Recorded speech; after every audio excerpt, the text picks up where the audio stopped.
All right, there's so many people addressing this this stuff on the new law in Sacramento that actually makes it so you can't work on your own car. Basically, you can't do much of anything to your own car than maybe change the oil.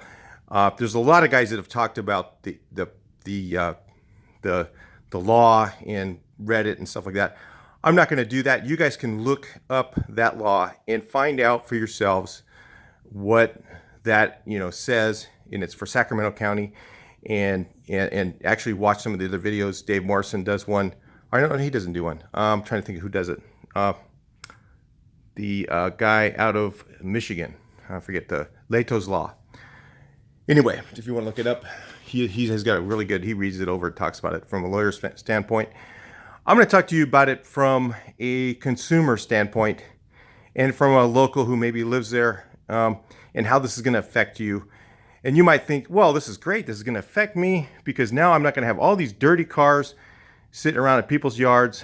But I'm going to tell you something. This is going to contribute to more homelessness. Now, you might say, what are you saying? Well, listen up. Let me tell you how. Who works on their own car? Who does that? Is it rich people or is it poor people? Poor people usually are more often going to work on their own car at their home. Some of them are enthusiasts and stuff like that. But I'm going to talk to you about the poor people who will work on their own cars. And now, if you want to combat the issue, go after, not letting them work in their front yard and leaving their car outside for more than a few days at a time, or make sure that they cover it up when they're not working on it or something like that. Don't go after them for working on their car altogether. But this is also going to affect you personally if you live in that area and you don't work on your own car. I'm going to tell you that a little bit later in the video. But what I'm going to talk to you about first is the homelessness, how this is going to contribute to homelessness. Okay, so poor people that usually have to work in their own car, first of all, they're either just going to violate the law and they're just going to do it themselves and get I think I've heard it's a $400 fine. They're going to get that $400 fine, and because they need to get to work, okay? Or they're not going to fix their car, and they're going to end up going to work or not being able to go to work. So either way, they're going to rack up fines against them. Poor people who cannot afford it already are going to end up with fines stacking up against them, and more. And what's going to happen is eventually they're not going to be able to pay their rent. So what's going to happen when they don't pay their rent?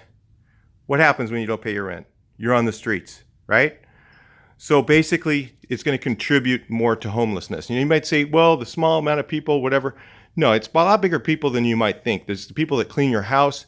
It's the people that mow your grass. It's the people that, work on your cars or whatever, and things like that. And a lot of these little guys have side businesses. Like, for instance, they might be a mechanic, and they have a little shop at home, and they're doing stuff on the weekends, maybe fixing couple little cars, not hurting anyone. Maybe some of them are, and they need to get a noise ordinance or something like that for that person. Okay, but making him not be able to do that is kind of ridiculous, because what happens is, so now let's say you're one of the people that says, oh, you know what, hey, I got rid of all this stuff in my neighborhood. Now you take your car to the shop. Guess what happens? Guess what's going to happen? Because all those little places that used to do business on the side a little cheaper than other places, okay, are going to be gone. Okay, all those little home business things, where somebody's doing a little bit of work on somebody's car or whatever, a little bit here and there, they're going to be gone. So guess what's going to happen when you take your car to the shop? They're going to raise their fee. There's less competition.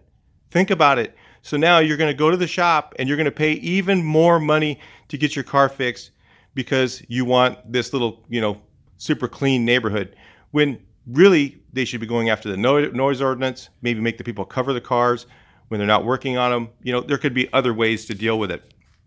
This law is terrible. Now, listen, you know what? I'm going to tell you something. If John Cox was governor, I'm going to tell you right now, this wouldn't happen. He would have already went after something like this. Because we have people like Gavin Newsom who are totally for this kind of crap. This is what you get. You know, not every Republican is like Donald Trump, okay? There's a lot of good Republicans out there. You guys really, if you want to change this state, need to vote differently. For instance, if Governor Schwarzenegger was the governor, you know, he wouldn't allow something like this to happen. You know, these guys are not bad people. It's not everybody who's Republican is bad.